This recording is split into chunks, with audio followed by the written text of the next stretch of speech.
Is Materialist the rom-com of the summer? I mean, probably, but let's talk about it. Hey, I'm Alex. I'm a film composer, and today we're talking about The Materialist, directed by Celine Song, with a score by Daniel Pemberton. The Materialist follows a matchmaker in New York who is currently helping clients navigate our atrocious dating scene, and also grappling with our internalized fear of being unwanted and unloved.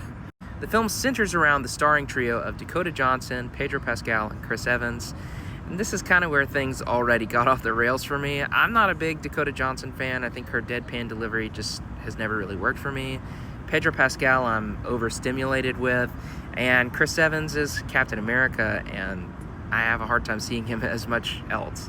It's also kind of important to note that The Materialist isn't really a rom-com, and most of the time it's not even necessarily a rom. It's more of a straightforward drama, kind of like Celine Song's previous feature film, Past Lives. The power of The Materialist is in the writing. I mean, if you like chewing up well-crafted prose, Celine Song is the gal for you. Past Lives was kind of the same way, and she was a playwright first, and you can tell.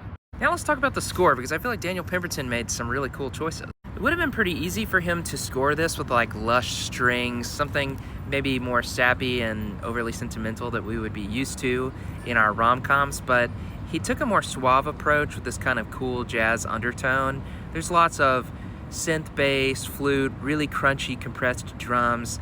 It has a 90s rom-com feel, but still feels very modern.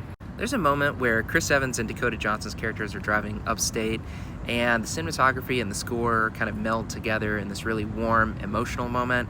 This was when the chemistry worked the best for me, and I think that the score definitely helped to push it over the edge. As a film, I think I would give The Materialist a 3 out of 5.